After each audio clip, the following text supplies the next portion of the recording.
मुस्लिम league नून की जो internal politics है, और एक बड़ा सवाल खड़ा हो गया है जो पिछले 24 घंटे या 48 घंटे की जो डेवलपमेंट्स हैं उसके बाद, कि नून लीग में बयानिया किसका चलेगा। अब जो आपस की जो लड़ाई है वो बिल्कुल खुलकर सामने आ गई है।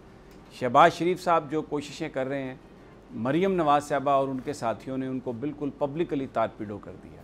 तो एक बड़ा सवाल ये है कि फिर इस पार्टी के अंदर बयानिया प्रिवेल किसका करेगा, और पीडीएम का फ्यूचर क्या होगा।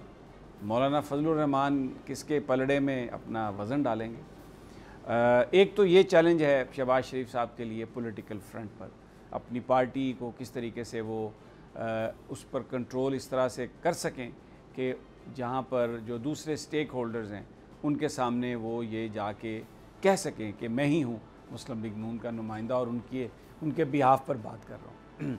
दूसरा उनका जो चैलेंज है वो कानूनी चैलेंज है। उनकी ज़मानत हुई थी, उनको इलाज के लिए बाहर जाने की इजाज़त लाहौर हाई कोर्ट ने दी थी, सुप्रीम कोर्ट में वो चैलेंज हुआ, आज उसकी समाअत थी जस्टिस एजाजुल हसन और जस्टिस सजाद अली शाह साहब की सरबराही में 2 मेंबर बेंच। और वहाँ पर जो गुफ्तगू हुई, वहाँ पर जिस तरह आज नोटिसेस जारी हुए, वो भी एक बहुत बड़ा चैलेंज है शहबाज शरीफ साहब के लिए।